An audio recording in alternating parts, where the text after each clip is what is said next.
It's delicious. I'll have another bowl. All right, let's go. Gotta get out of here. Let's go. Who's the guy? Who's the guy who hired him? Kellogg's Crunchy Nut Cornflakes. The trouble is, they taste too good. Right now at Iceland's 25th birthday party, there's an incredible £1 off Bird's Eye Original Beef Burgers. And with loads more great deals in store, no wonder everyone's celebrating.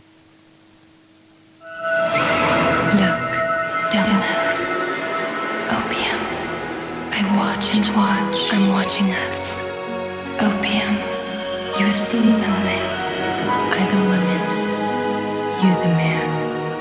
Drifting. Looking down. In a tree. I know what's on your mind. It's our secret. You're wearing it. Opium for Men. The new fragrance by Yves Saint Laurent.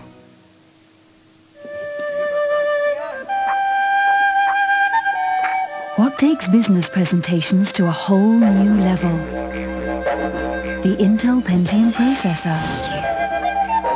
It gives your notebook the power to make PC software come alive. With video and graphics that help your presentations speak for themselves. The Intel Pentium processor. Can you afford to be without goals? No! The Times on Saturday. With 7 sections, no other quality newspaper offers you better value. If you like newspapers Purrfect, call 0990 100 300 and try a free can. Or, give it to your cat.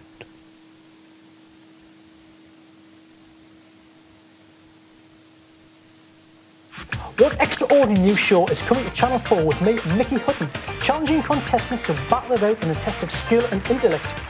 I'll have to hurry up. Well, the answer's Think Tank, a top new afternoon quiz show coming your way. See you then. So why not take the Think Tank Challenge, starting Monday at 4 on Channel 4. Tonight at 10:35, I'll be talking back to Salman Rushdie, Dusty Springfield and Robbie Coltrane.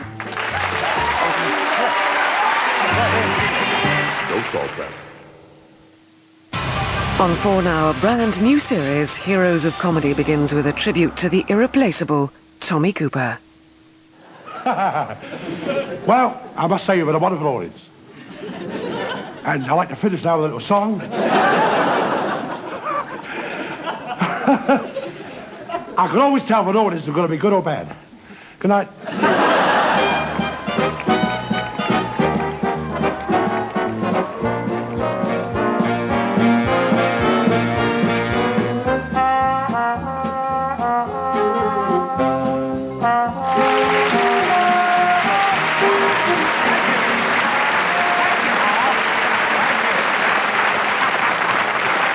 Thank you. Good evening. Have we got time for more? I shall now produce from this empty cloth 4 live ducks. Oh! I got away again.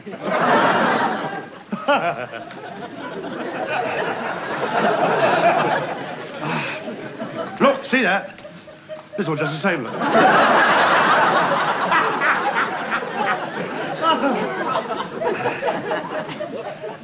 Here's a little trick I'd like to show you now. It's a very famous egg and bag trick. Here's the egg, here's the bag. My teeth itch. I went to the dentist, he said my teeth are all right, but my gum's going to come out. It was so irreverent about the human condition. And because we're such... Everything about the human condition is so laughable. And that's where he touched the funny bone in me. It made me laugh so much. And I watch him now, I've got tapes of him at home, and I watch him and I just... I get a little laughing. It's so childish.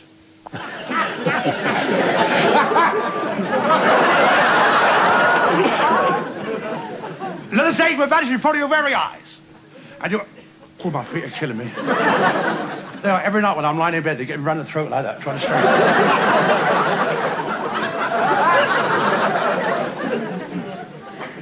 Now, I want you to watch me very, very closely. And if you see any suspicious moves, don't say anything. This egg will vanish in front of your very eyes, and you won't have the slightest clue where it's gone.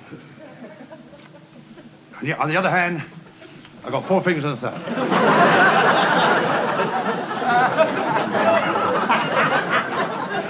Oh, dear.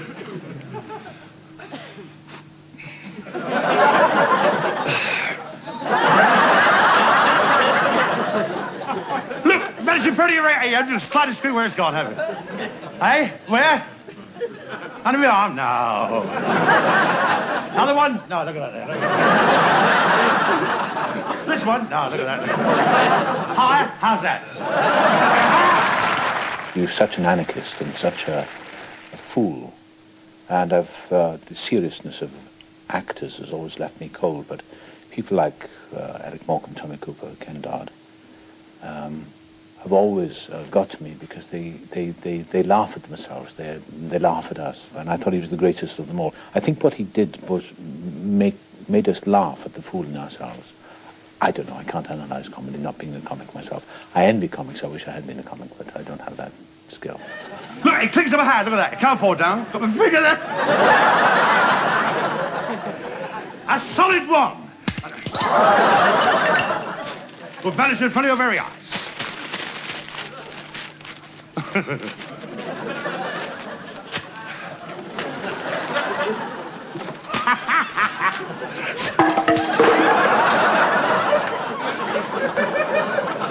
after the empty bag, I will produce a live duck.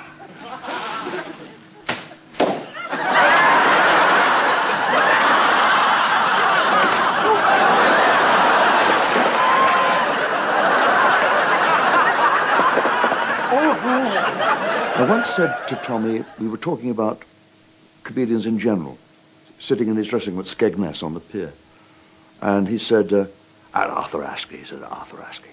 Never stops moving. Oh, I love that. Oh, energy, energy.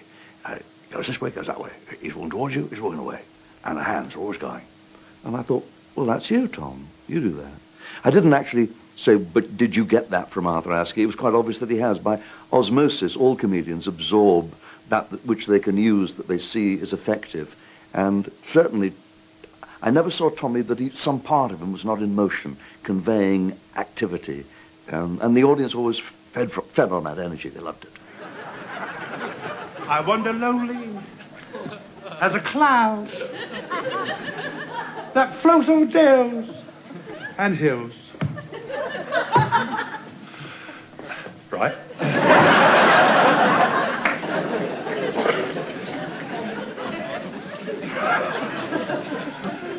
Here's a little I showed my wife this. I said, look at this, dear. I always call her dear. She got antlers sticking up from her head.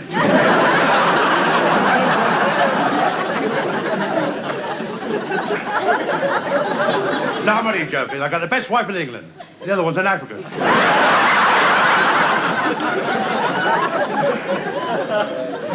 Rope Swizzers. I was married for 36 years. We had our ups and downs. But the whole thing was we were married, and I think show business came first and then the family, all the two together. A wonderful father. No complaints there at all. I suppose my first memory of Tommy the Performer, I think was one of his first ever shows. It would be a London Palladium, and there was a magician, an apparent magician came onto the stage, and he was going to do this wonderful trick, and he wanted 2 volunteers from the audience. And for my first trick, I require the assistance of 2 gentlemen from the audience. 2 gentlemen carrying hats. One was very tall, and one was very short. Have we another gentleman with a hat? Yes, right here, yes. Ah! Step this way, please, sir. They were both very formally dressed, and they had their hats. And the magician vanished an egg in each of the hats. Now here, I have a fresh white egg, which I shall break into this gentleman's hat here, like so.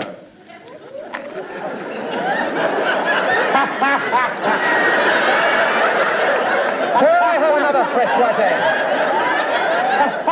which I shall break into this gentleman's hat here, like so.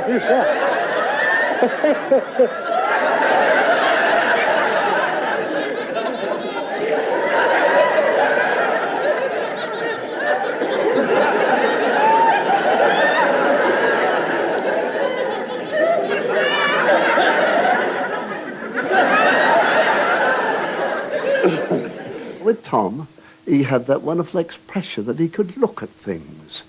And you see, when you do it like an idiot, and I say we're all idiots because we're making a mess of this world, and the real people I love are the people who know they're idiots. It's the people who don't know they're idiots that I'm frightened of. But Tom, you see, if you look at an object, like say I'm looking at you, now Tom would go. Now that is just that much that differentiates between the people who have control of everything. Who just say, like, when did you last see your father? But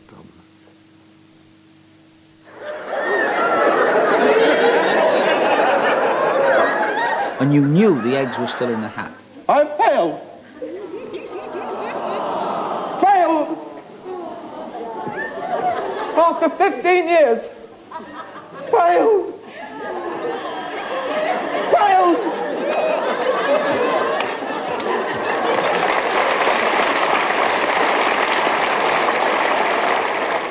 And he hung it out and hung it out. And even at home, through the glass tube, which is always the hardest thing to do, we were in hysterics.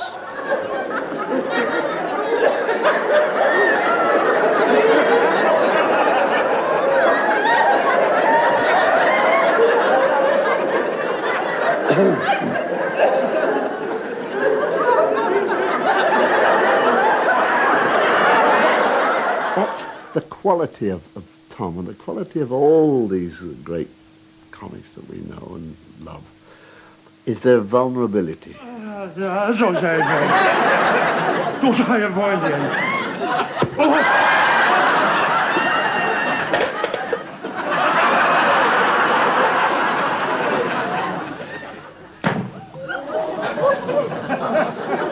What's the matter? It's the wrong hand. It's this one.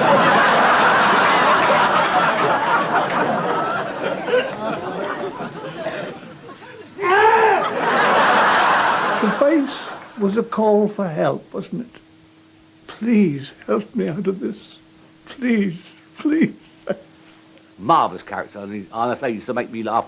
I remember I was going down to have lunch with Carl Giles, the cartoonist, and the train left from Liverpool Street Station. I think it was 10:30 then.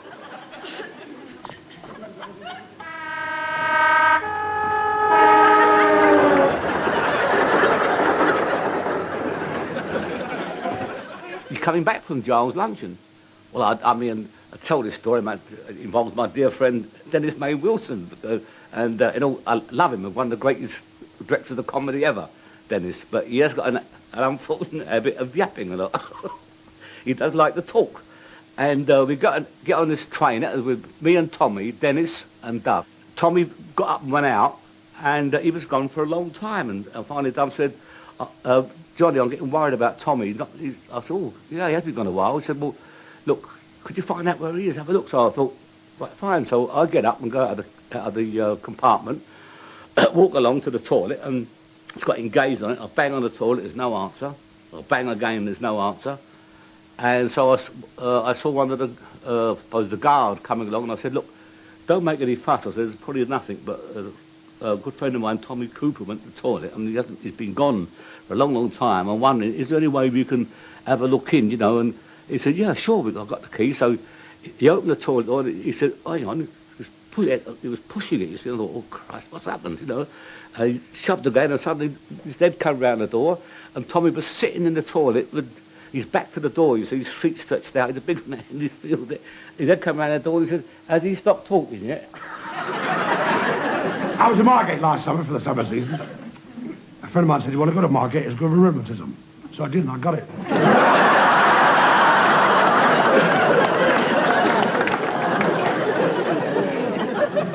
And while I was there, I bought one of these skin diving outfits. Let me see, like a frogman suit.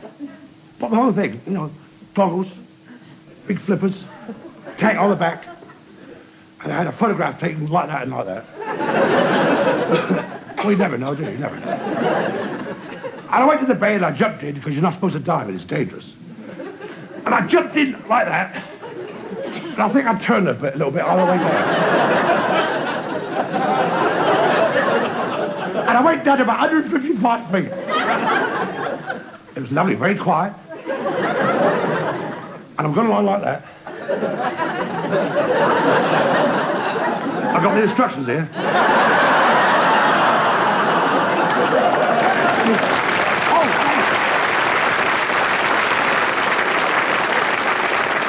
And I get rid of them and I start to do that like that. And all of a sudden I saw a man walking towards me. In a sports jacket, grey flannel. I thought that's unusual for a Thursday. So I went towards him, I moved like lightning. And I got right up to him, I took this pad out, and I wrote, "What are you doing down here?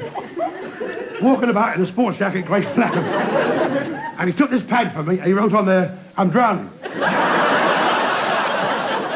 But I used to like the silly one-liners, like, I sat there with my wife, like that. No, she was like that. No, like that she was. And she was reading a magazine, and she showed me a photograph of a fur coat. She said, "I'd like to have that," so I cut it out and gave it to her. She's all like that, see. She said, "When we first got married, you said you could have eaten me." I said, "I wish I had now." I went to the doctor. I said, "What can I do?" She said, "I've broken my arm in 3 places." He said, "Well, don't go back there anymore." Oh dear, oh dear. He threw the jokes away, the way he threw away the juggling birds, and the way he threw away the parrot that came out of the wrong sleeve and all that stuff. When he said he backed the horse at 5 to 3 and it came in at 4:20, so he would say it like that, as if the whole thing was consigned to oblivion. So the line came out as if it wasn't worth saying and tossed away. So you were always leaning forward, trying to catch the bits that he was discarding as he went. Oh, what a day I've had. I went to see my doctor. I had to, he's ill. And he said to me, he said, "Can I help you?" I said, "Yes." I said, "I've got a bit of a sore throat." He said, "Open up, swallow like that." And he looked at it like that. He said, "A little raw." So I went, "Ah."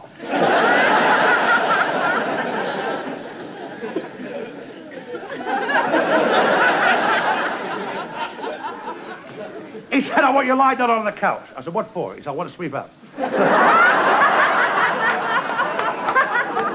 So I went behind this curtain, I Dusty, checked all over. As I came out, I put my clothes on, he gave me a complete checkup. I said, writing a prescription. He said, "No, there he was." Oh, looking very sad. I said, "What is it? Give it to me straight. How ill am I?" And he looked at me, he said, "Let me put it this way. Don't put on any long-playing records." And he said to me, he said, "Can I help you?" I said, "Yes." I said, "I get these terrible dreams." He said, "What's that?" I said, "I keep dreaming these beautiful girls keep coming towards me." Come towards me like that. Just over like that. And I do this. I push them away. He said, "What do you want me to do?" I said, "Break me arm."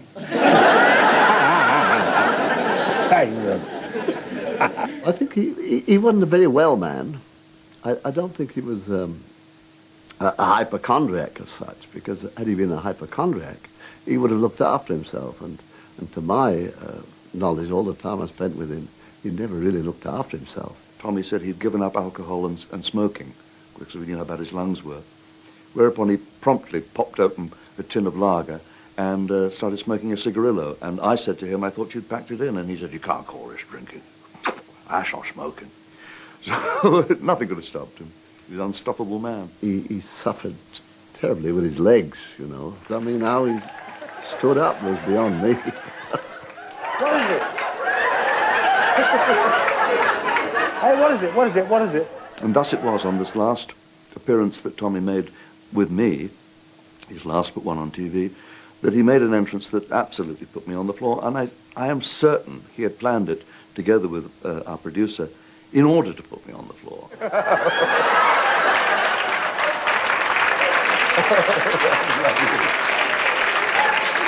Oh, God. Oh, dear.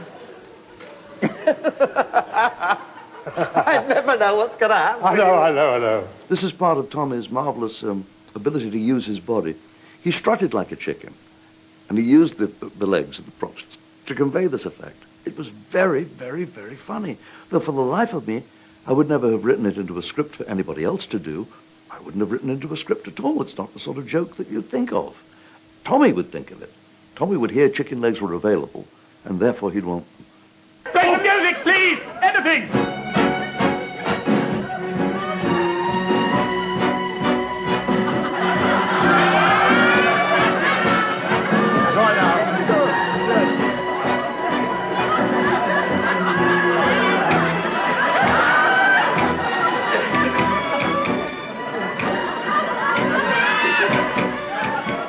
it was such anarchy, and the courage to just go on and make a mess of everything. And that's a rare gift, isn't it? I mean, everyone strives to be perfect. Everyone strives to go on and get it all right, you know, actors especially, you know, learn your lines, go on, hit the right marks, you know, and do this, do that, everything's in order. But he came on, and I'm sure it was all, I suppose, I'm told that he rehearsed methodically. I don't know how true that was. But it looked like total anarchy and total chaos. Say hello to everybody. Right, here we go then. Say hello. That's it. Say hello.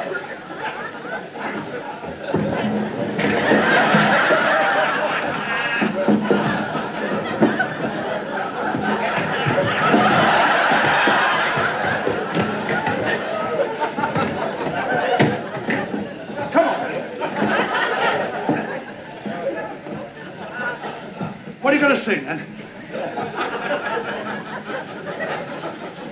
What are you going to sing? I can't find the strings. You're going to sing Guy Blues.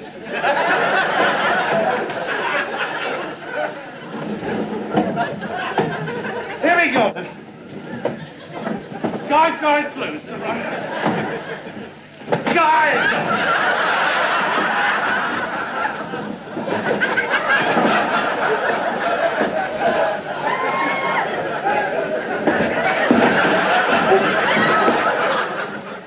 Bed now. Say good night, will you?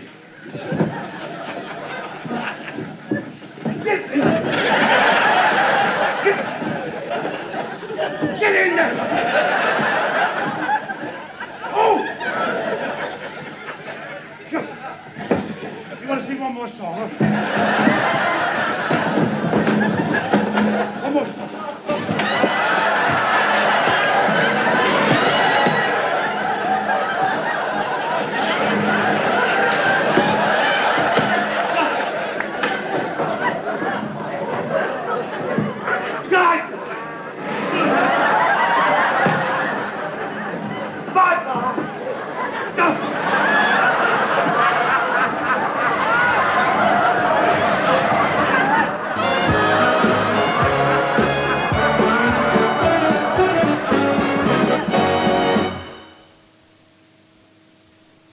Want a pension that adapts to life's little changes? Talk to Prudence.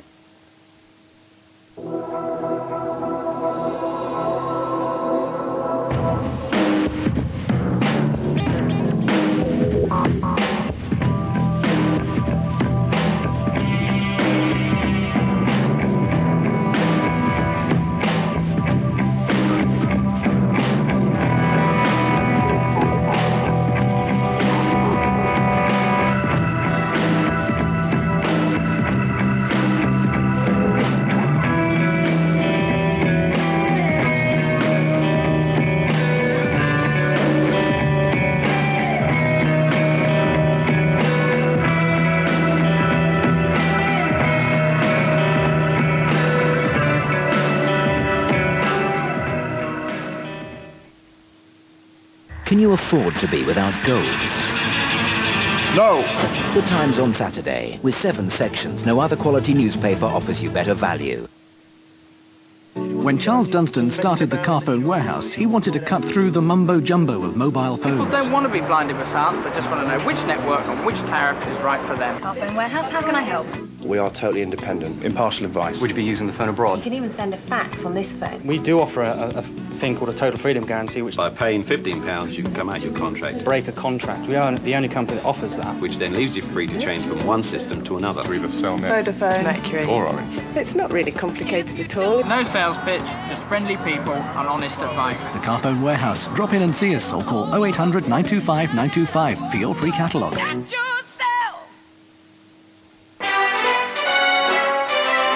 Ah, Derek, consider this mighty oak.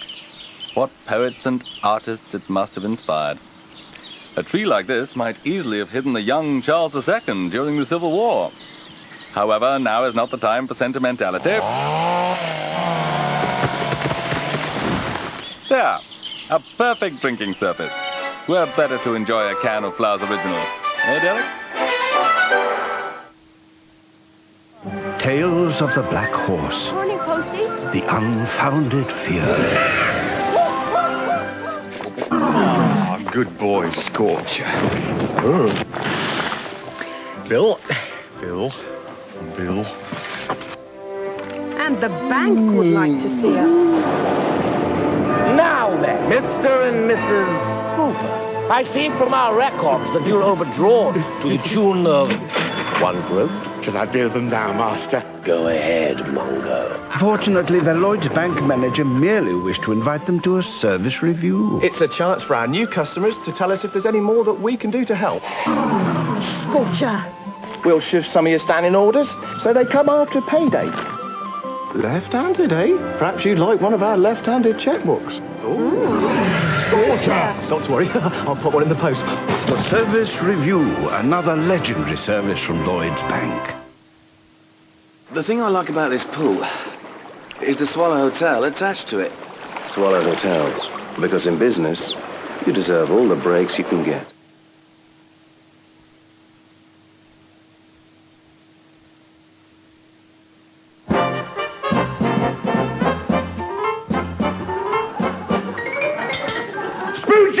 Spoon! Spoon jar jar! What is that smoking, Joey? Spoon jar jar, spoon jar jar. Spoon jar jar, spoon.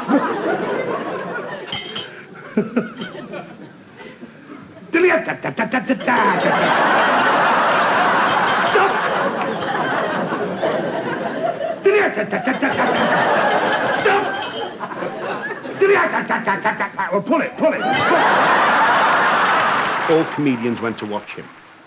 And he could tell the oldest gag or the newest gag. I mean, he had some of Max Miller's type of delivery at times with jokes, believe it or not. And he was wonderful. And if he was on anywhere, for instance, Manchester, I remember there was a club there called Mr. Smith's. And I went in one night, and right away, Eric Morecambe was in there, Norman Vaughan, Dora Byrne, Roy Castle, and myself.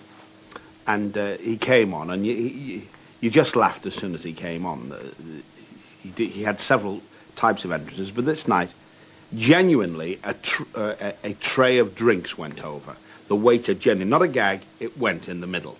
And there was a huge crash. Now, we're all waiting to see which ad-lib he uses, you know, and gets a roar with it. It was manna for a comic, this happening. And he just looked, waited, and he went, oh, that's nice. Well, we all fell on the floor.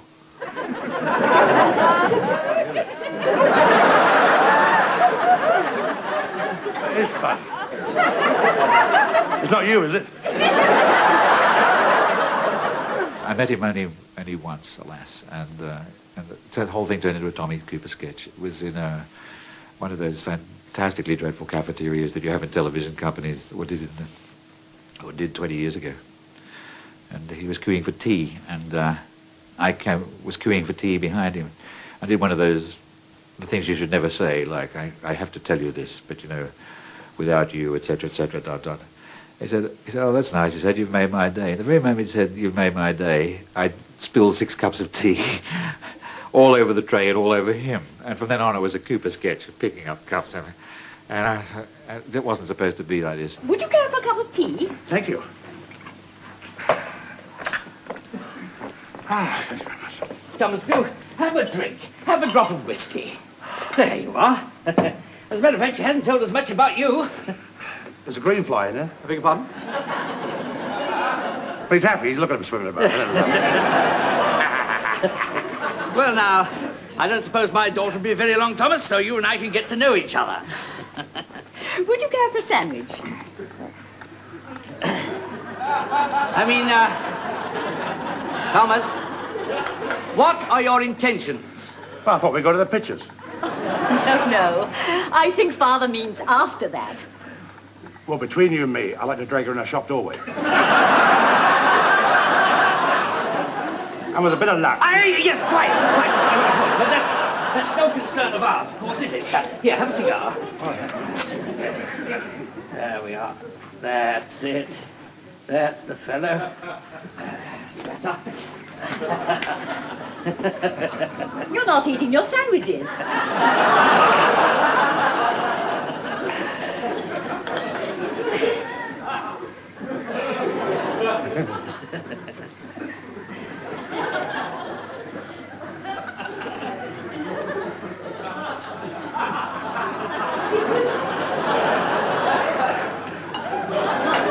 And do have a piece of my homemade cake. He was that very rare thing, a droll. They're very rare. First of all, they must look funny. The moment he would come on, I would crease up. Don't ask me why. There was this face and this huge body. He used to wear these boots to make himself look more clumsy. And that was it. He could do anything after that to me. He could do that all night. He didn't have to do anything for me. He just was a magical droll. My first days as a TV critic, when I was trying too hard, I think I once described Cooper as a mutant begot by a heavyweight boxer in a car crash in Baghdad. I think I was trying to encapsulate his extraordinary appearance, including the fez. And he did have a flying start in the way he looked. You were born during a thunderstorm on 4th December 1922. Good guess. At 3:10 in the morning. You're right. This is fantastic. I can't believe it. How do you know all this? I should do. I'm your mother. Tommy's father came from Caerphilly and his mother from Devonshire. And they went to see the relatives at Caerphilly, and Grandma was about 7 months pregnant. And they went over the valley to the pictures. And when they got home, Tommy arrived, and the doctor threw him down the bottom of the bed and gave him up. He was such a poor little thing. And Grandma kept him alive on drops of brandy and condensed milk. And he grew up to be 6'4". Well, I was born at a very early age. I cried just like a baby. No, I was born in Caerphilly, Wales. Really? Where'd you go after that? Well, when I was in Caerphilly, Wales, I left there when I was a year old because I got too serious with the girl next door. A friend of mine said to me this morning, he said he was Welsh. I couldn't believe he was Welsh because he's got no trace of a Welsh accent. And he talks like a Londoner, doesn't he? I was like that. He talks just like a Londoner. He didn't talk like a Welshman at all. So I am surprised. He went to Radcliffe College in Exeter, and he was very happy there. And then he was apprenticed to be a shipwright. And he got the sack because he was doing tricks to show his mates that his aunt had given him a box of tricks for Christmas. And he got the sack. By the way, when did you first start magic? Well, I started when I was about 8 years old. My auntie in Exeter gave me my first set. Your auntie? Would you like to talk to her now? Can I do that? Do, please. All right. Well, look, auntie, if you're watching, thank you very much for that magic set, but I still can't do the tricks. He always calls me Dove. Never called me anything else. And anything less like a dove, why, you can imagine, but he always called me Dove.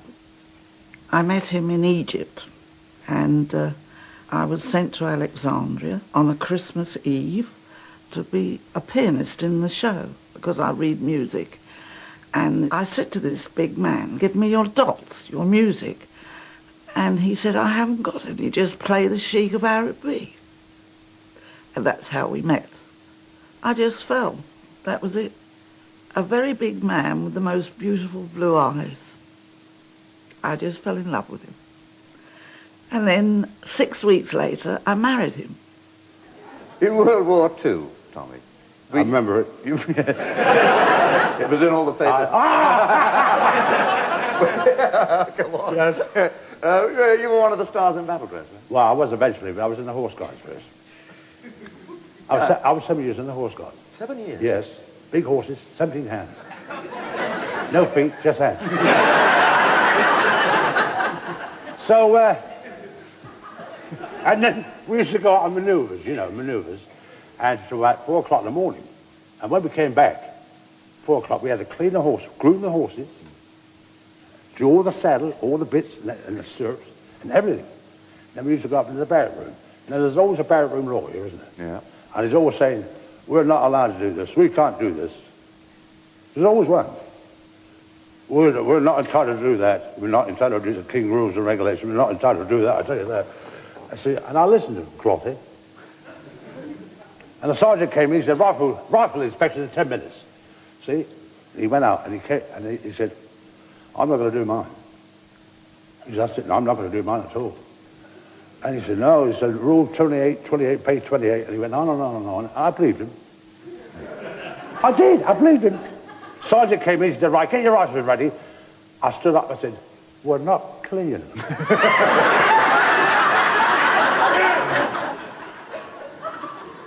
He looked at me, he went, what? And his eyes went like Clint Eastwood. What? And so we're not cleaning them, are we, fellas? Fellas? His first job was at Collins Music Hall for £5 a week. And I got a job in Pontings and then Bourne and Hollingsworth in Oxford Street as a floor manager. And that kept us going. And then things started to happen. And Tommy got a job at the Windermere Club, and that was the start of his career. He had all his props in a case, and he was stopped by a policeman one night about 3 in the morning, and the policeman nearly passed out when he saw a load of props and a skull in the case. So this policeman stopped me, so I thought I'd have a joke with him. So he said, what have you got in that grip there? Just like that, a bit harsh he was. I said, what have I got in there? He said, I said, in there I've got sugar for my tea. He said, what have you got in that one? I said, I've got sugar for my coffee. And he took his little truncheon out and he went, boom! He said, there's a lump for your cocoa. But the first time I ever met him was at the Cambridge Theatre, 1949 or 50. During that first week, Tommy, in the dressing room, took off his shirt and handed me a stick of makeup, a Lashner stick of quite dark makeup, and said, do me a favour. I don't do a very good Tommy Cooper. You'll have to buy this as being the best I can do. Do me a favour. Write something on my back for me. So I said, certainly. Write B-A-C-K. So I wrote B-A-C-K across his shoulder blades, and he put his shirt back on. He said, I should end the confusion. I can't help laughing. I know what's coming next. He did a great after-dinner speech at the Water Rats Ball. And this man, 6'6", I think he was, he stood up. That's all he did. He just stood up. And the place was in absolute hysterics. But a man standing up. Now, I don't care how much you study comedy, you can't define that. That ability to fill a room with laughter because you are emanating being funny. And after several minutes of solid laughter, he looked down at his wife and said, I haven't said anything yet. And woof, up it went again. Distinguished guests, ladies and gentlemen, from now on, this speech goes downhill a bit.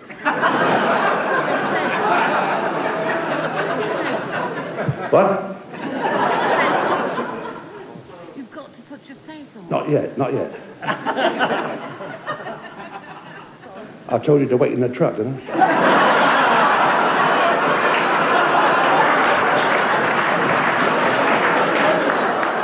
Your own wife, eh? Who was he? That's good, isn't it? I was cleaning up the attic last week for the wife.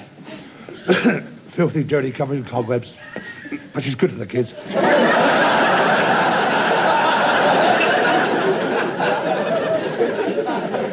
And I found this old violin.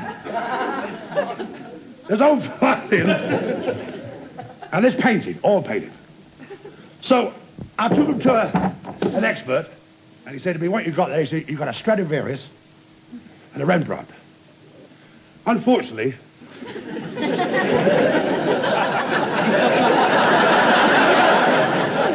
Stradivarius was a terrible painter.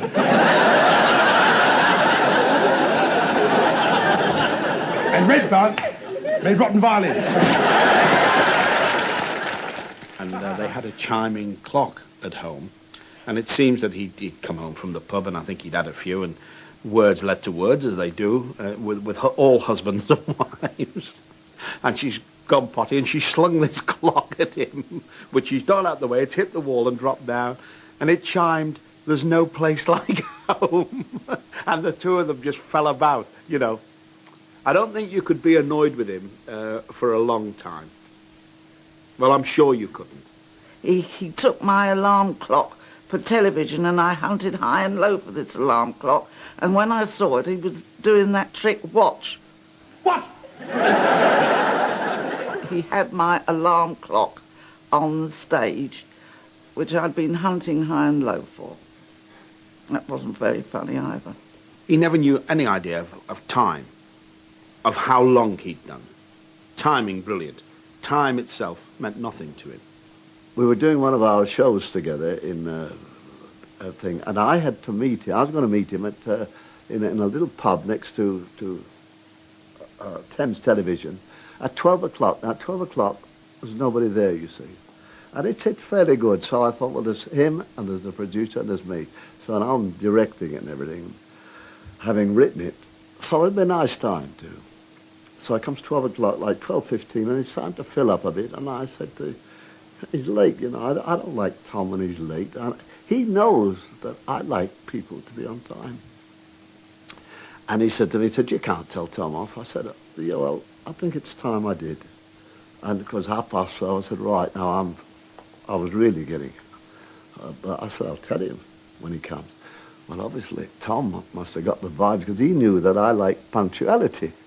So it's 1:45 now, it's 3/4 of an hour later, and the pub is practically full.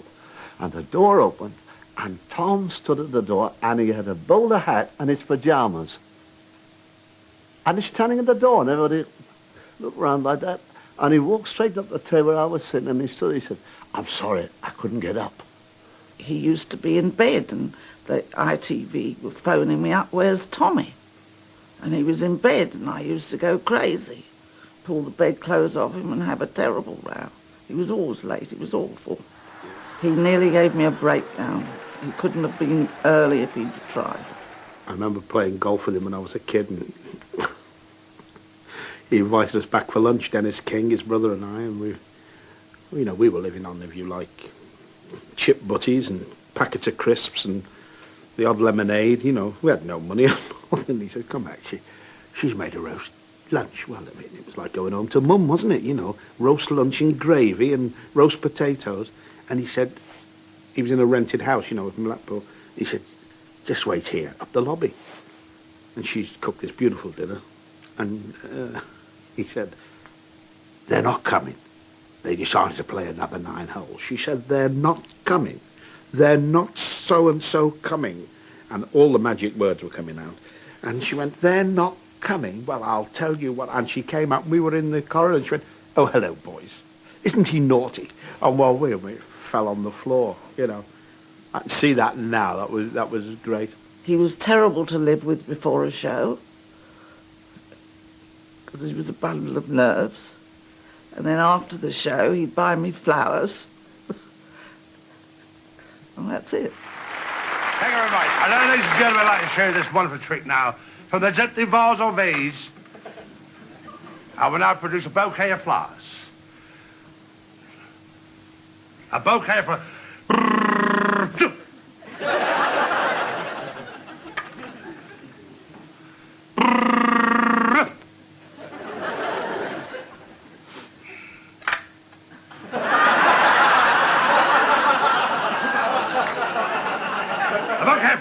God, thank you.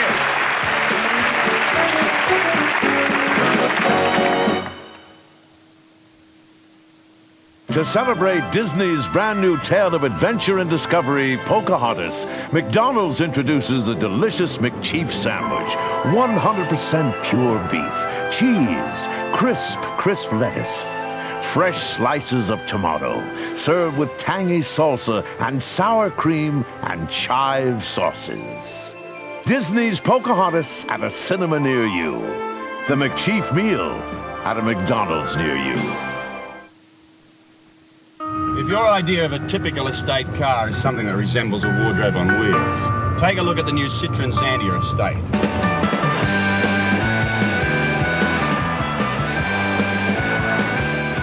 And if you're wondering what it's like flat out, well, it's got all the capacity I need.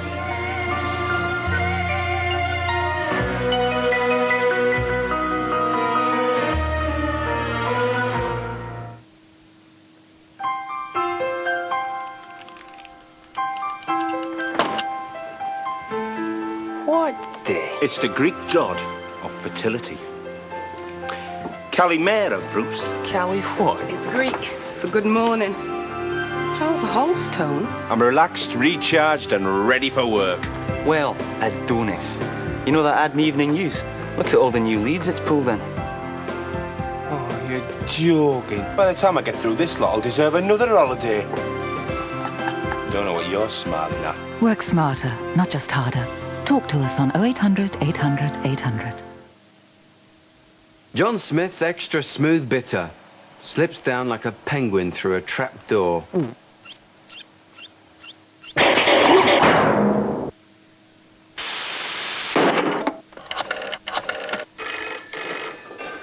Hernandez, that pile of junk you sold me broke down again. Gad, it's my problem? It's your car, it's your problem. That car is guaranteed. Oh, wise guy, huh? Well, wise up and read the small print and weep. Listen, we can do this the hard way or the easy way. Either way, you're not going to get your money back. So you just gonna rip me off? You're not the first, and you sure won't be the last. And there's nothing you can do about it. That was a commercial break. For Hernandez Motors, and this is Ray, signing off on Reef Radio. Get over here, idiota!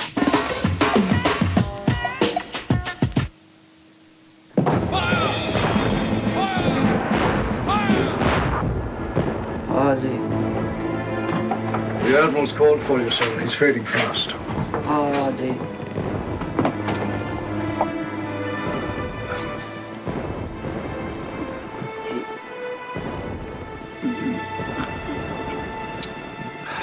You'd better ring the Royal. For all kinds of insurance, including fire, better ring the Royal.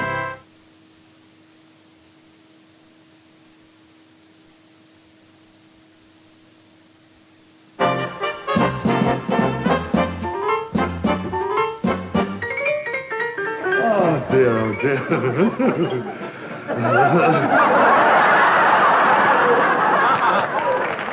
What made him unique was the dexterity.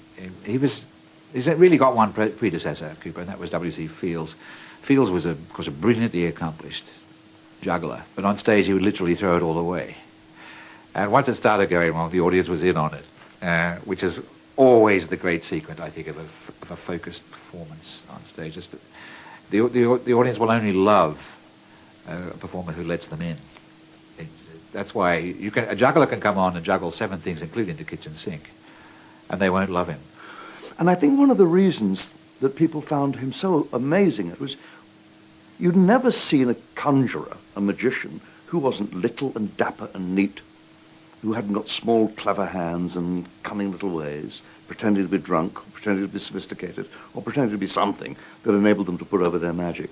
And suddenly, by definition, here is a man totally incapable of performing any magic, with hands like big bunches of bananas and great big clot-hopping steps, although they were curiously graceful. But nevertheless, you thought, this man can't possibly do any tricks. And when it turned out he was getting them wrong, the joke became the fact that you were watching him at all.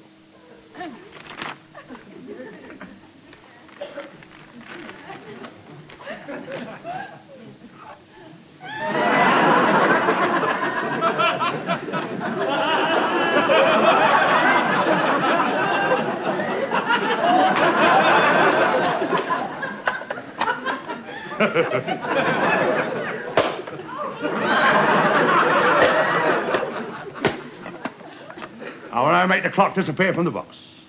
So pull out our hammer Hannibal one.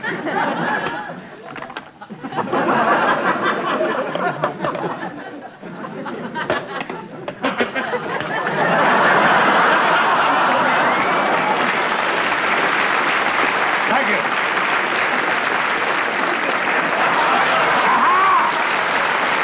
Thank you. And makes his way.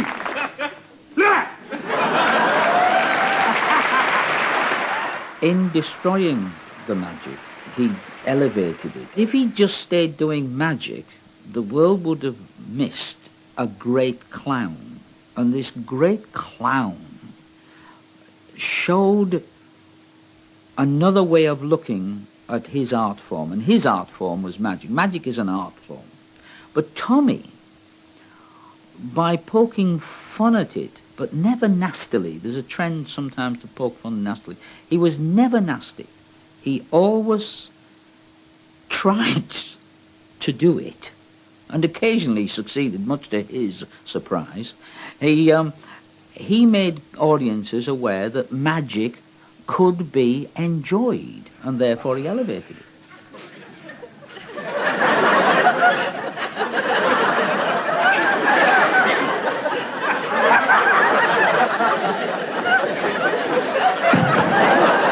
He gave me a piece of advice once.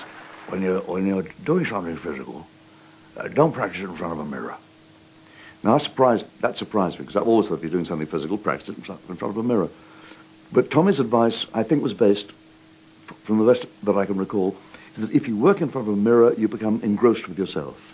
Whereas if you work to an imaginary audience, to a blank wall, when you're doing your business, you're constantly aware of the fact you're doing it for the spectator. And I believe that was one of his secrets. I never saw Tommy perform or do any kind of business where he wasn't totally involved with reaching you, reaching out to you. Never involved with self-admiration or look at me. It was always, here, this is for you.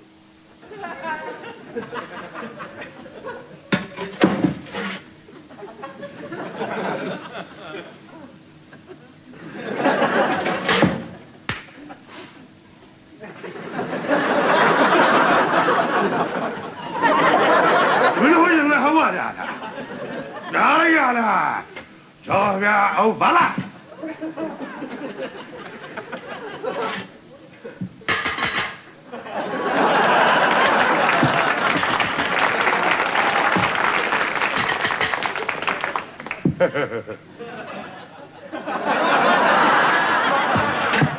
He always had a topper. And once he took me around London, round to all the joke shops. And of course, when I walked in with Tom, and there's a, hello Tom, I've got a good one for you. How'd you like this? It's a nail through the finger. Like, oh, no, I don't like that. But how'd you like the axe? And they always used to give him tricks, or show him little novelties, and he might say, no, I don't fancy that. I'll see you anyway, Jack. Bye. And bye, Tom. See you around. And then go to another one. So all these little things he had that were funny tricks. Like he might have an axe in his head.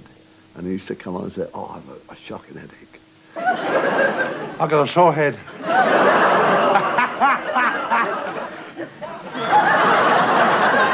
Hovering glasses.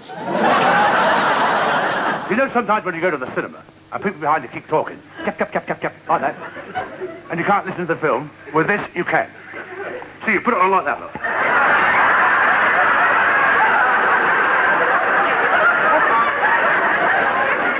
And you can listen to the film. And if you don't like the film, you can listen to the conversation. His joy was to amaze and delight people, like a child. Just like a child. I don't think he ever grew up, that part of him. What other grown man in his 60s would go around with a tea bag so that he could stuff it into a taxi driver's top pocket as if it were a note? He'd hear the paper crinkling. Have a drink on me, have a drink on me. Later, the fellow, thinking it was going to be a £5 note, would discover the tea bag. It was enough for Tommy that he would discover that later. He didn't have to be there to see the man's astonishment. It was a joke. And it was a kind of joke you'd buy from a joke shop. And that's the kind that Tommy loved. Oh, this could drive me sane. This has been handed down to me by my great-grandfather. A genuine Milky Stone. It is. Genuine. Look, I'll show you. Look. He asked me what I wanted for my 60th birthday, and I said I'd like to go on the Concorde to New York. He said, so would I. So we went on the Concorde to New York, and as we were getting off, he said it was great, but he said it was like travelling in a tube of toothpaste. And he said, I'm going up the magic shop in Times Square. You go to the hotel. So off he went to the magic shop, and I went to the hotel. Well, I unpacked, and I fell asleep because of the time change, and one thing and another. And when I woke up, there was no Tommy. It's on my night, is it? He couldn't remember where he was staying, so he phoned home to find out where he was staying. And as it happened, he went into a Fortis hotel, and it was their security man that brought him back. Paper straight down the bottle of glass.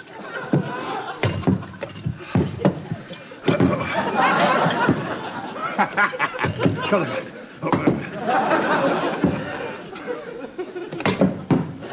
He's got the ball without 6 spoons of glass. Oh, yeah. My father had a pub, and my father went away he had a pub.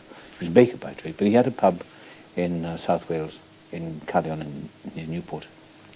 And he wanted to go away on holiday, so I decided to work behind the bar. And there was a fez that somebody brought in, so I put it on, and I looked in the mirror, and Tommy Cooper was then, he was quite big then, the early 70s this was. But so I used to stand up there and do Tommy Cooper.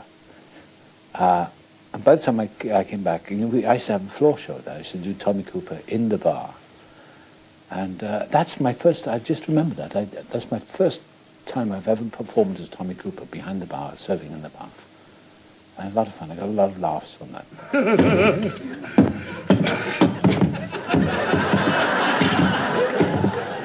Hey, what am I doing?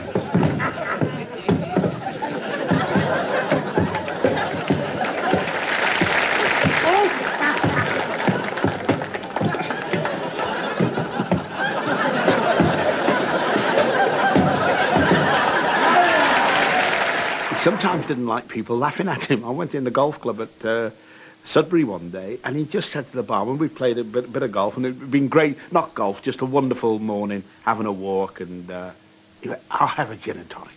And the fellow went, ha, ha, ha, ha. He went, what are you laughing at? Don't you laugh at me. I said, well, he loves you. I bloody love him, laughing at me. Did somebody else come on? I think he was innocent of the fact that he was hysterical. I don't think he knew it. I mean, when I used to watch him on the stage, I could see him going to this routine, but the laughter seemed unexpected to him, you know. He didn't seem to expect it, but he knew it was there. But he seemed his ability to wait on the stage and do nothing between tricks. Oh, I always use Tommy Cooper when I'm working on set in a film, because people get very uptight and serious about their work. So I break it up by doing Tommy Cooper with jokes, especially in the first few days. I bored everyone silly. I repeat the same old jokes, but it's always good for a laugh to break the tension, you know, because the people get so, you know, po-faced about it all. I was working with James Ivory on, Remains of the Day, and the first few days that's all I did with Tommy Cooper jokes and making the crew laugh. And James Ivory said, I don't know what's so funny. Who is this Tommy Cooper? You know? He couldn't get the joke. I wish sometimes I hadn't become, I've been dubbed as a very serious actor and all that. But I'm not like that in myself. I do envy comedians. I think they're the greatest. I'll ask poor York, I knew him well. He went to a dance the other night. Sat all by himself in the corner. He got nobody to dance with. Recently, I played Uncle Vanya. It was a production I did with... I directed myself. It was August. It was called August. It was set in Wales. And there's a scene at the beginning with Astrov, and I started laughing about the professor. So I started putting these laughs in. in the middle of the scene, describing the professor's pomposity. And it just happened one night by accident. And, and I think the audience picked up on one part of it because I started laughing like Tommy Cooper, and I thought I'd better not go too far because I'll step outside the play and it'll make the other actors start laughing too much. So I thought I'd better not go too far with it. But I was tempted to. I wish I had, actually. Oh, I feel ya. I like to steal ya. Your heart's away. And more to me than Delia. And sweet Cecilia has had a day. Oh, Petilia. I think you're really so very sweet. What a snack of Melia. A jellied Elia that I could eat. Done.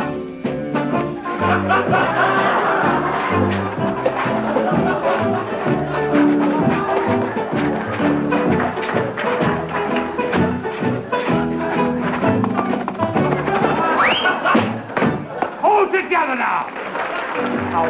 Oh, happy Leah. Oh, please reveal Leah. In love with me. You had such a pelia. That's why I'm Amelia. On bended knee. Ham and me. Oh, ham and me. Please say you see I'm nice. Help yourself to a slice. Oh, ham and me. Hey!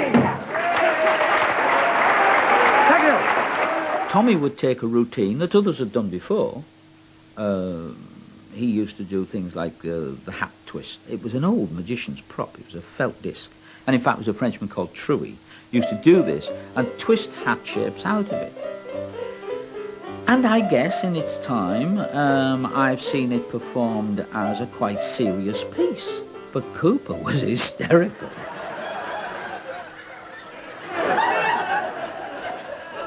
Mr. Christian. I slipped that in, didn't I? I said, are you serious? I said, yes. I said, of course I am. I said, because, you know, one can overdo it, you know what I mean? You can take things too far. And I think a joke's a joke, you know?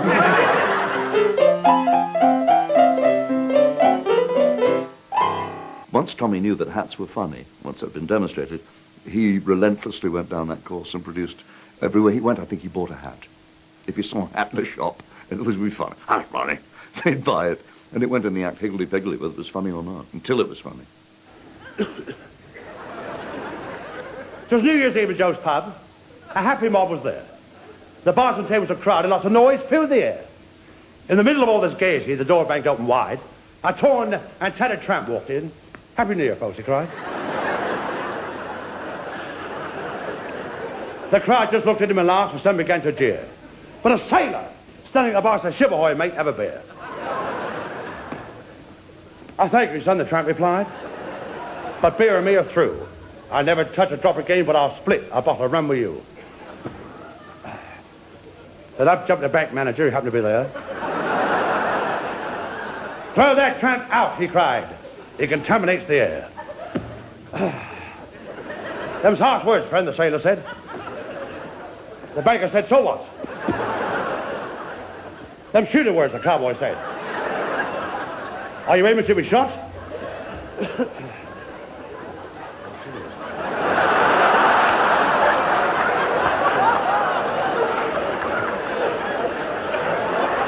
was New Year's Eve in Joe's pub. New Year's Eve in Joe's pub.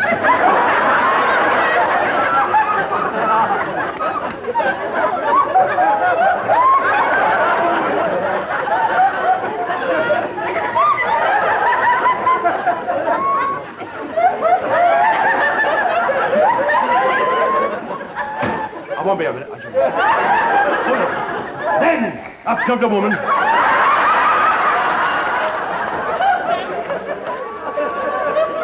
I stared at the tramp. My goodness, it's Sam. She cried with fright, and her face went white. "Who's care of a fireman's face?"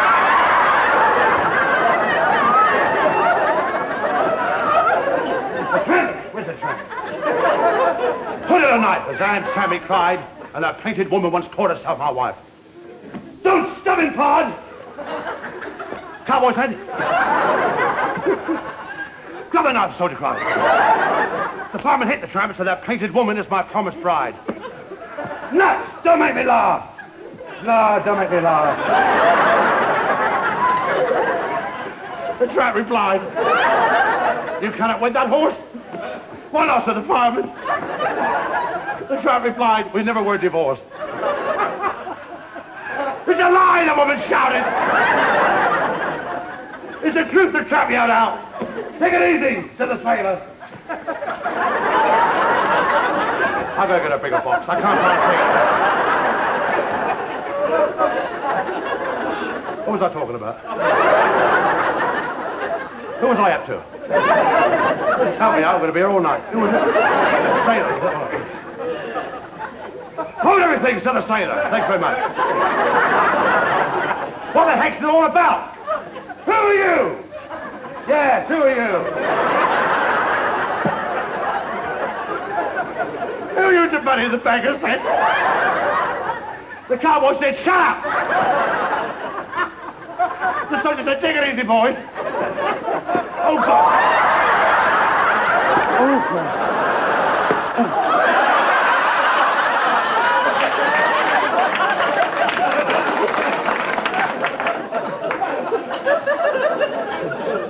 You can pad us a bit, you pad it. It's very hard. I've got to cut my head up and just pad it or something. You can cut your head wide up with that. And the fireman said, I'll kill that pup. Oh! Ah! A tough guy, said a pilot. He was sent to the bar.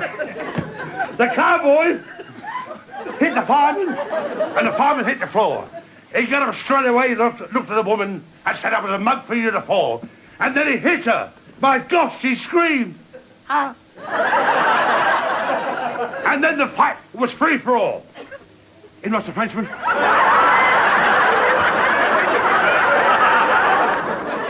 A little schoolboy. I don't know who that is.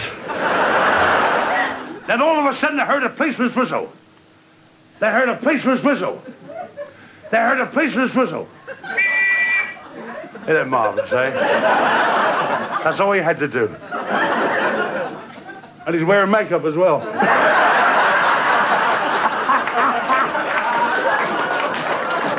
And the policeman came in and pinched the whole damn bunch. Come on, take it.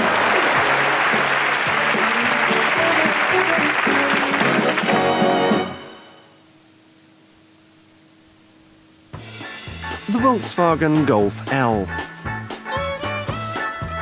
It comes with power steering, immobilizer, just in case someone should try and make off with it.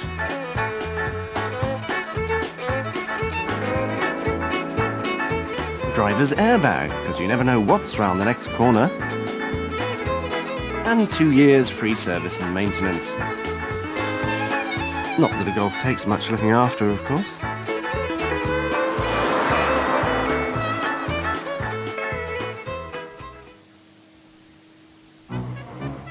You can now travel direct to the centre of Paris from Waterloo International from only £76 return. Call Eurostar on 0990 186 186. For Paris, it's your direct line. We now have a new sequence of DNA with instructions on how to combine it with ours. They don't know how to find her. You created a monster, now you want us to kill it. They only know if they fail, it's the end of us all. We gotta get to her before she gives birth. Species.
idea what was happening. We just thought the babies. And we heard a cry, and we just had that feeling in the pit of my stomach.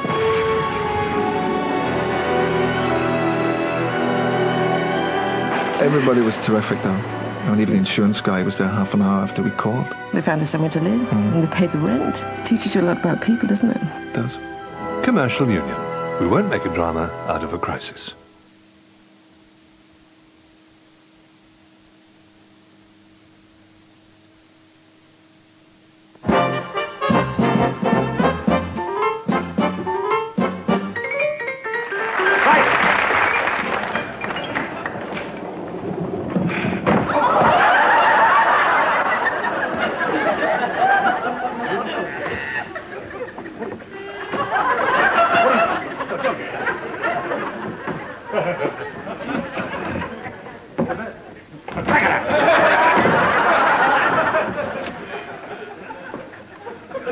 Empty box.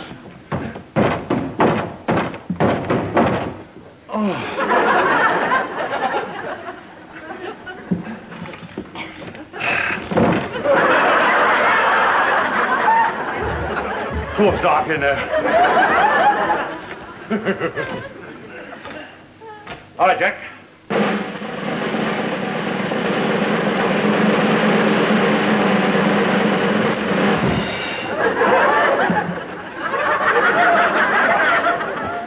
Right. His timing is always utterly instinctive. But once he's got the timing right, that's the way it's going to stay. And certainly pieces of business that I loved, showing you that something was solid, the magic cabinet.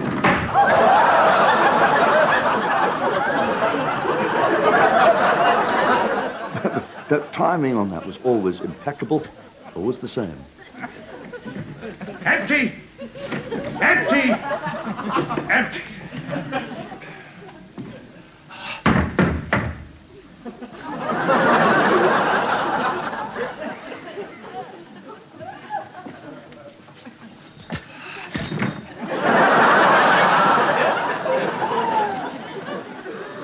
Oh, it's dark in there.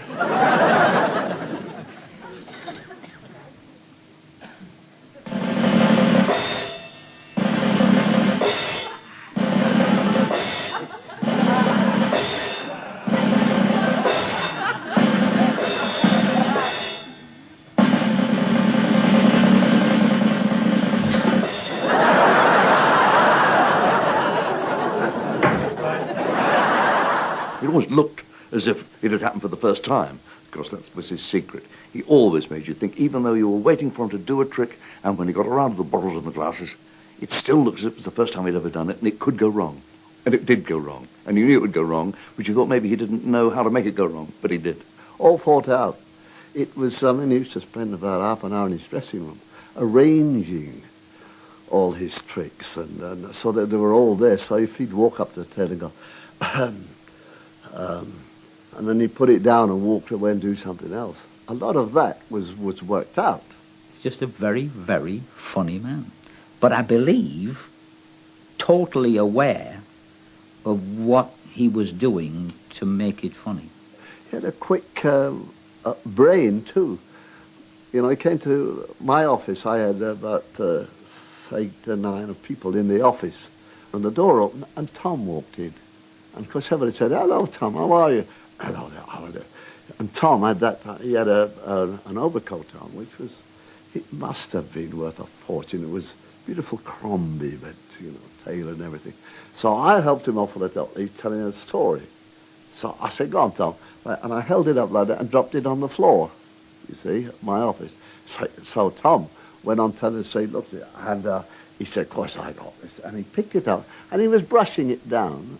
All the time he was talking and getting laughs. And of course the payoff like that, and they all laughed, and he just said, "That's funny, isn't it?" And he dropped the coat, just where I dropped it, and then went up to have a drink.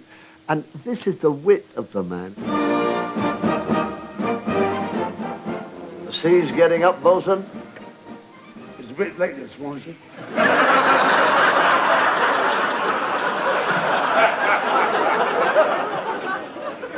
I got a feeling this whole operation is coming apart. What do you mean, sir? What do I mean? I'll get it fixed. I'll get it fixed. Okay. Yeah, Bosun, take the wheel.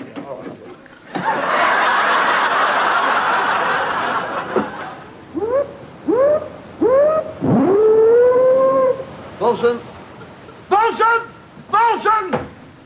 Bosun, for goodness sake! What a funny place to be a lighthouse.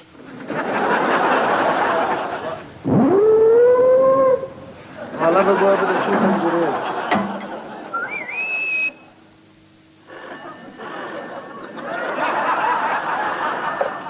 Hello? Sorry! Wrong number. It's easily done. In 1964, I did my first Royal Command, and he stole the show this night. This particular night, he was wonderful. I can see him now. He walked on with an old heater, one of those old tin heaters. And they just told me, they said, go out there and warm him up.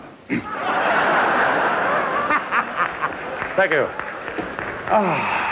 Thank you very much. Oh, dear. I wear my tails tonight. Do you like them? He was the first one to do the gag. He said, I've brought the wife, he said. And I said, how much is a ticket? They said, it's £100. I said, how much a programme? They said, £6. He said, give us a programme, she can sit on that. Well, I mean, you know, roar it again.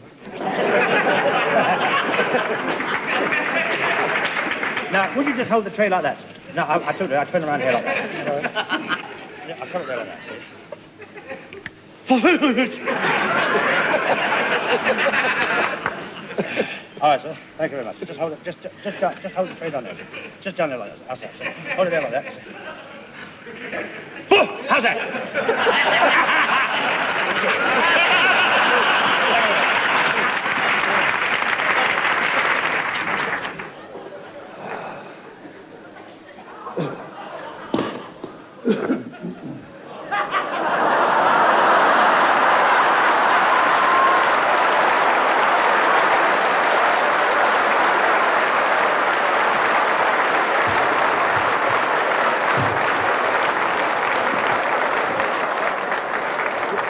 Well, you never know, do you? Never know. She might. Or she might not, but she might. You never know, you see.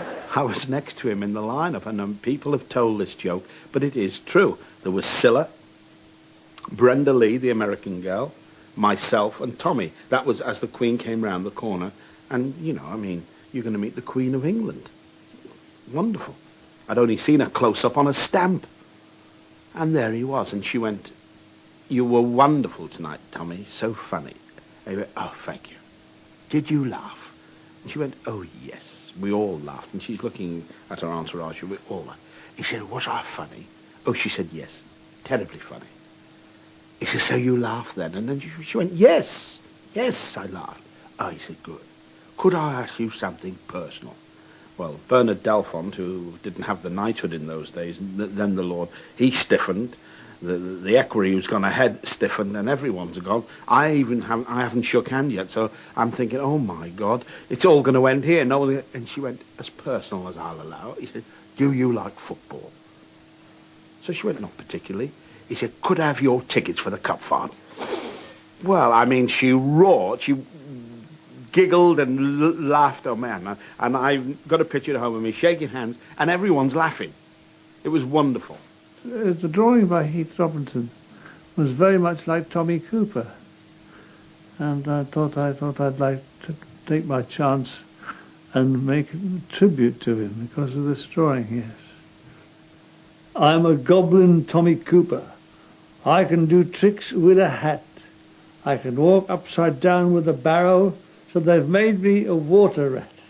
I can juggle 70 skittles, dive through a rubber tire. I can sleep on the bottom of the channel. Did somebody call me a liar? I'm a goblin Tommy Cooper. I fly around the room on a mat. You ask me how I do it, I'll tell you just like that. No trapdoors!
The last gag was where he could produce things from anywhere. And he had this cloak around him, and everything was produced from between his legs. You see, and he pulled up, you know, a milk churn, all daft things, you know. And the last piece was to be a ladder. And as he pulled the ladder, it just went bigger and bigger up from under his head. I came through and said, "I can't pass anything else to you, you fool." And that was the end of it. So he did the dress run, and then we came to do the show, and he was doing very, very well. And I've heard people say I knew he died. All I can tell you on that evening, the girl came along, wrapped the cloak around him and fastened it. And she looked and laughed, because he went, "Ah," and he sank down on his haunches. Now, I was watching on the monitor, because I was doing the last gag with him, and I thought he hasn't rehearsed this bit. And it looked as though, for want of a better word, he was going to do some form of levitation joke, because he had this huge cloak around him, and he just sank down there, and we watched for a minute, and the audience were roaring, laughing. There was no silence or gasp. And then the producer went, "Play the music." And they brought the music in, Alan Ainsworth, and they called in the commercial break, and they put the curtain around him. And he was there for a while, and Peter Pritchard, my manager, was one of the first on the scene. He's St. John's man, and tried to give him mouth-to-mouth resuscitation. And terrible, he was announced dead on arrival at hospital. And it for a man that I admired so much, for him to die in harness and on my show, I mean, it just shattered me. So I loved him. He was, I get a bit sad now thinking about it. I mean, I had such good laughs with him, and to see the life leave him was very, very sad. Well, he wanted me to watch the show on the television in the lounge, which I did. And when he collapsed, I knew that something had happened. And then a newspaper man phoned through and told me. And I put the phone down, and the next thing I know, my son came home. That was it. Funny enough, he did something that we never do in our business. He rang me up during the day, and he said, "I want you to catch it tonight." And I thought it was strange, but he said, "There's a couple of things in there I think you'll like." But then he fell over, and straight away I switched the set off. I said, you know, I just knew he was dead. And then on hindsight, I looked back and I thought, well, nobody phones up another comic and say, "Get this tonight," because you don't know how good you're going to be. We'll meet again, don't know where, but I know we'll meet again someday. Keep smiling through, just like you always do. Until the blue sky, bright gray sky, far away.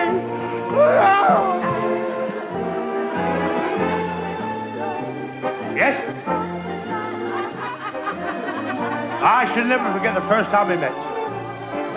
She was sitting on top Waterloo Bridge, dangling her feet in the water.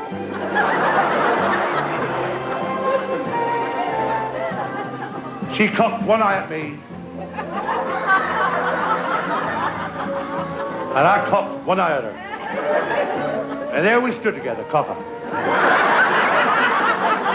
I've no idea why I didn't attend his funeral. Perhaps I didn't want to. Yes, that's it. I didn't want to. Why didn't you want to? I didn't want. I want to remember him alive. I I wanted that incredible man on the stage.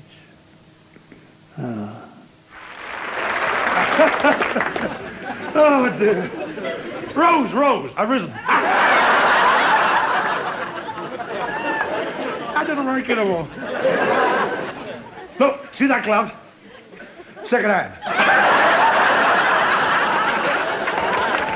Oh, thank you very much.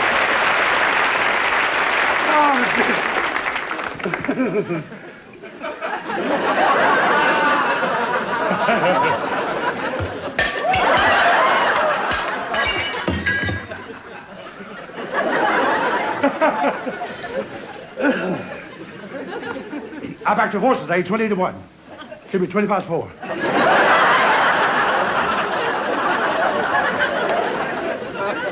He was so late coming in, he had a tiptoe back to the stable. And the jockey kept hitting like that with the whip. Not like that, like that. Tommy was a huge man, but had an extraordinary grace about him, extraordinary beauty of movement. His little steps this way and that way, his hand movements. A delicacy was there, a grace, and that was a grace note on all the comedy that he offered us.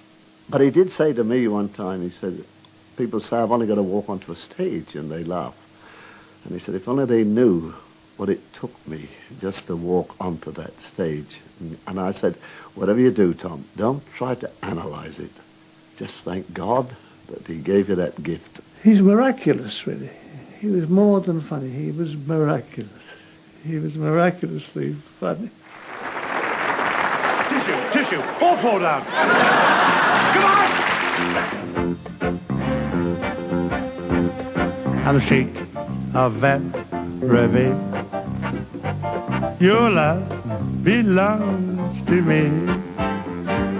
At night when you're asleep, into your tent I'll creep.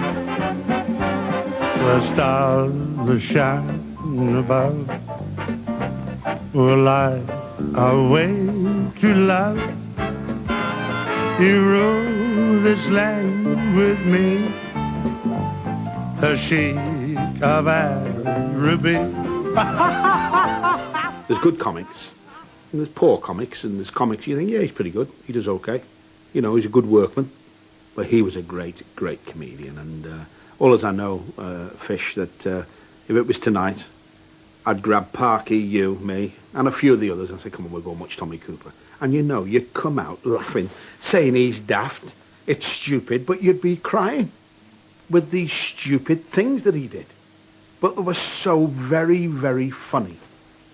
He won't be replaced, that one. I don't think so. I don't think he'll be replaced. I don't see anybody on the horizon coming up, you know. I see a few who work a bit like him. But, yeah, that was one off the mould that has just been broken up and will not be replaced, unfortunately. But I know we'll meet again some sunny day.